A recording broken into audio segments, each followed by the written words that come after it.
Welcome to this Grille 15 replay on Westfield. The Grille 15 is played by Cheezix from Kitty, who's been featuring more times on my channel, and this is one of the replays he sent in. With the last patch for the 100 years tank anniversary, Wargaming managed to break all the replays that were from earlier patches, so I had a couple of videos I wanted to record, but unfortunately I can't anymore because reasons. At the start, Cheezix is going up this hill, which is a risky play for a paper TD, but in this case it's sort of half pays off. Unfortunately he receives a shot from the enemy Grille, but at least he was able to put one shot in, and we can see the other Grille coming up the hill. So Cheezix makes himself scarce on this flank because he's a paper TD and you don't want to be caught out. I like what he's doing here. He's got a damaged gun, he's got a repair kit, but he's not using it yet. He wants to get away first to see if he'll actually probably need that repair kit for his ammo rack. Because if he gets hit again, it would be very unfortunate if he just repaired his gun and then his ammo rack is taken out. So he actually moves all the way to this side because he was basically the only one on that flank. As well, a little notification in terms of my the frequency with which I upload videos. I've moved to London again for work, and at the moment I'm on a relatively slow upload connection.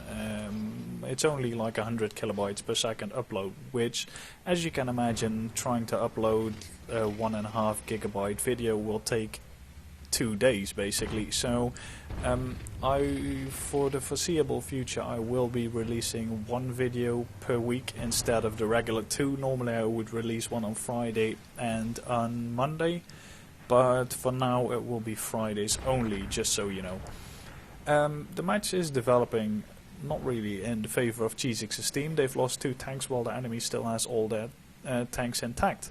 And as well, by the way, not only was this a really well played match for Cheezix, but also keep an eye on the chat, because at the halfway point the chat will turn into a hilarious discussion between this team and the enemy team, and by hilarious I mean that sarcastically, but it is fun to read nonetheless. But as you can see, the enemy artillery is actually moving out of their base, and if you look at Cheezix's artillery, all 3 pieces are still in the same position, because apparently you do not need a brain to get to tier 8, 9 and 10 in this game, because they can clearly see the enemy has basically dominated and owned the left hand flank, yet they still sit in base. They could just use their tracks and get out of there, but I guess that's too much to ask.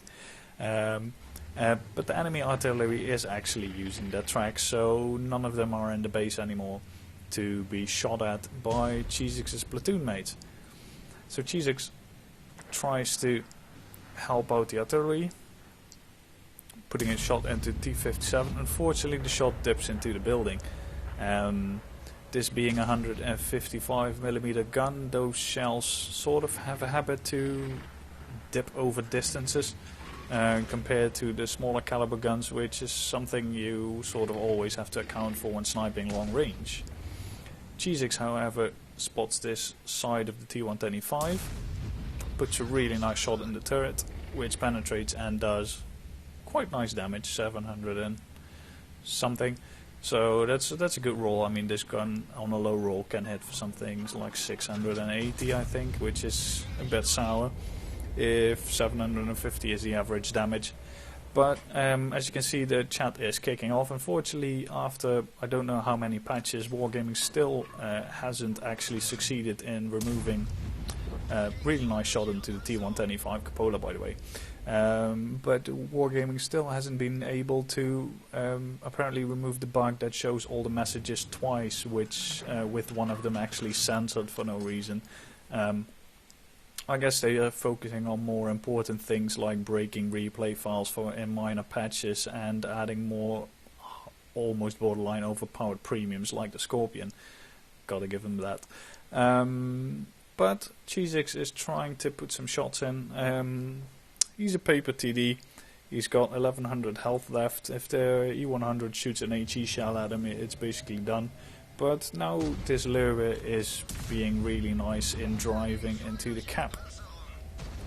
So yeah, he's regretting that decision. And now we can see the enemy CDC. He's had enough of his life, and he moves down the hill.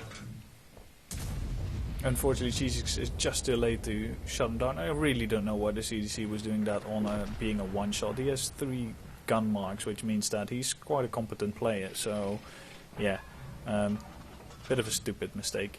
Cheezix, by the way, has got 2 gun marks, as we can see, which is really nice. And I don't know what it is with Grille 15 drivers and choosing the most ugly camo the Germans can get. I'm sorry, but this grey and brown camo is I don't think it's even like a war camouflage. I think it was put on vehicles in 1938 or something. Maybe 1939, on and before the Polish campaign. After that they basically stopped this camo. It might have even been from the Spanish Civil War. But yeah, I don't know what it is with people and choosing that camo. But it was, by the way, did you see, it was briefly 2 tanks versus 9. They've pulled it back to T2 versus 7 now. Which is good. T57 and the T10 were the kills, but it was briefly 2 versus 9, which is quite unfavorable odds, especially in a tier 10 match. But it's going slightly better. For some reason, the Lurve is still trying to cap. I mean, GG. I can completely understand what they say about premium players, especially Lurve drivers, because that is just stupid. But luckily, Cheezix managed to shut down the T110E5, while the Borsig actually shuts down the Lurve. And now we can see this poor Tiger 2 in the middle of the map. Also not a really favorable position to go with your heavy tanks if you know that 2 TDs were last spotted on this flank. You do not just go in the middle, but apparently it's difficult. And then this enemy Grille driver says, shut the fuck up, you played E50, the most OP tank in the game. And I really don't know what that guy is smoking, because if anything, the E50 or E50M especially is actually one of the more annoying tier 10 medium tanks, because for no reason whatsoever it has a really terrible DPM compared to all the Russian mediums and all the other ones. It has got functional armor, it is fun to play, but it's definitely not OP. So yeah, this Grille is showing his true colors, and he says that the E50 is overpowered while himself driving the most broken tier 10 TD in the game at the moment. But yeah, if you just keep an eye on the chat in general, it's just funny to see all this stuff unwind. The enemy Conqueror is actually making fun of him a little bit as well. But enemy Conqueror should have actually been more busy with playing the game rather than writing in the chat, and Cheezix shuts him down. Doesn't get spotted for it, which is quite nice. As we all know, artillery has less view range than regular tanks, but if you'll see later on in this game that it isn't that much less for some magical reason, which is a bit annoying. But they've made quite a graveyard over here. 3 enemy tanks remaining versus 2 of them, and unfortunately this Borsig here at the moment is caught out by the E100. The E100 actually did a good job in completely going around and trying to flank the Borsig rather than trying to climb up the hill. Borsig managed to go down. RT misses him, luckily, and then Cheezix jumps up this hill instead of going around, and through this power of wargaming spotting mechanics, he actually gets spotted for it, even though there was solid bush cover between him and the E100. But if you've seen more of my videos, you know that sometimes the spotting mechanics is very temperamental. I mean, as you can see, there's a bit of a gap in the bushes, and that's what probably made the E100 spot him, but that's just a little bit of bullcrap. As well, keep in mind that in this game, only trees that have fallen over pretty much give you camouflage like bushes do.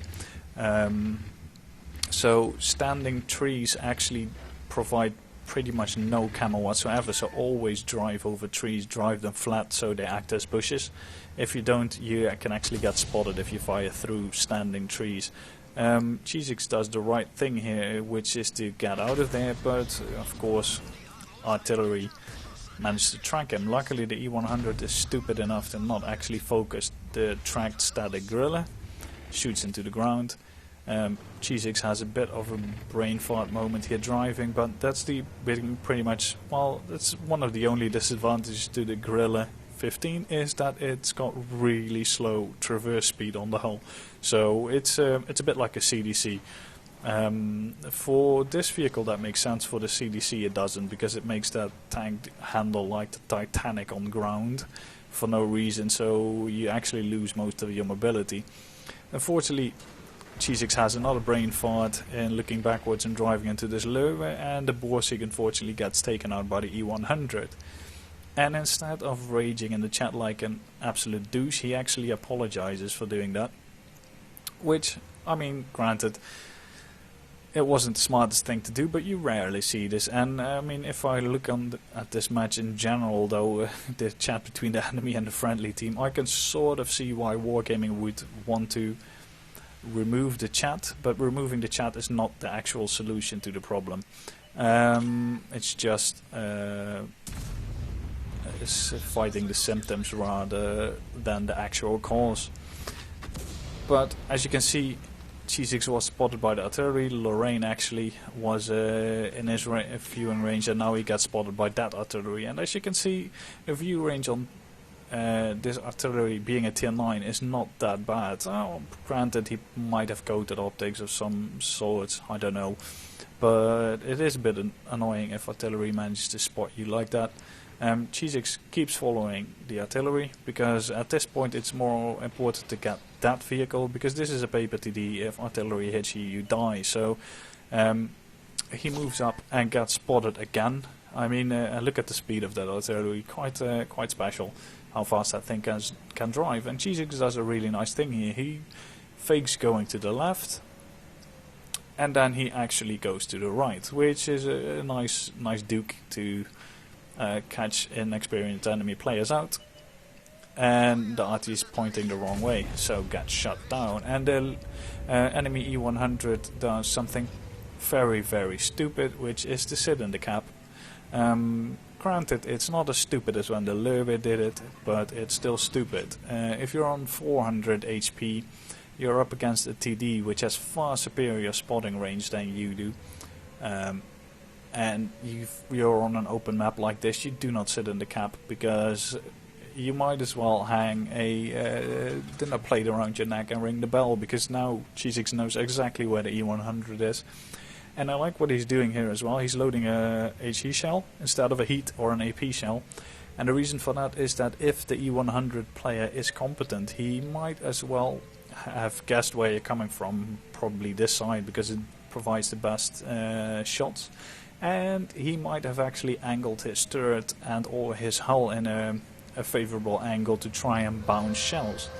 So Cheezix is having none of that. As a security measurement, he's loaded an HE, and HE will always do damage, especially this caliber HE. I mean, the smaller calibers like 90mm tend to not do any damage, but the bigger ones, 122 plus, usually do. Cheezix has got binoculars, so 15 seconds left on the clock, he stops, and he actually waits for his binoculars to kick in. And they go up, and there we have the E100. He even moves backwards through the bush, and with 3 seconds left on the clock, he actually pumps an HE shell into that E100 turret and basically saves the match. That was cutting it very close, but it also shows a really good measure of restraint on Cheezix's side. He didn't take the shot earlier, and he didn't get spotted for it, which is really good. E100 doesn't get spotted, but there's some foliage in the way. I mean, at that range the trees provide cover, but if they're closer, they would not obscure the E100. And he waits for the binoculars. E100 is pointing in his direction. He actually goes to the right, very smart as well, because if the E100 decides to blind fire the bush, he doesn't get killed, and there we go. That's the end of the match. A really, really, really nice ace tanker match for this tank in general. Cheezix managed to get 7 kills. Unfortunately, not a Radley Walters, because for that you need 8. But he did get a Pescucci medal for killing all the artillery. He managed to get a high caliber medal as well as Top Gun Tank Sniper for doing a lot of damage over 300 meter and Defender for decapping the E100. All in all, he did 6,112 damage and managed to get 1,095 base XP, which is really nice for this tank, and apparently is good enough for an ace tanker. I imagine that this is ace tanker wise, XP score wise, this is on the lower end of the spectrum. But with all the medals and all the work he did, it was a very impressive match nonetheless. So I really hope you did enjoy the replay. If you did, feel free to rate it, subscribe to the channel, and see you guys next time.